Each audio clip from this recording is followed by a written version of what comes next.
هم دکتر، من بله. اگه بوتاکس بزنم آیا احساسات من دیگه به صورتم نشون داده نمیشه؟ بوتوکسی که شما تصمیم گرفتی امروز بزنی بوتوکس دیسپورته. ما خودمونم معتقدیم بوتوکس نباید پیشونی رو تخته کنه، کل اخم رو کاملا بپوشونه که میمیک عضلات صورت از بین بره و احساسات صورت نشون نده.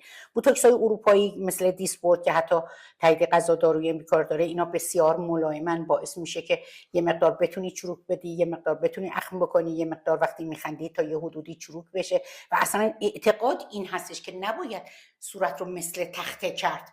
در صورتی که آسیایی ها مثلا ایرانی ها، چینی ها، کره ها، اینا بیشتر دوست دارن که صورت مثل تخته بشه، میمیک صورت از بین بره. ولی اروپایی ها، آمریکایی ها این اعتقادو ندارن و من هم اعتقادم این هستش که نباید این تخته بشه. یه مقدار عضلات صورت فانکشن و حرکت داشته باشن و این باعث میشه که دیگه اصلا عضلات آتروفی نشن، از بین نرن و این به غلط تو جامعه ما جا افتاده که بوتاکس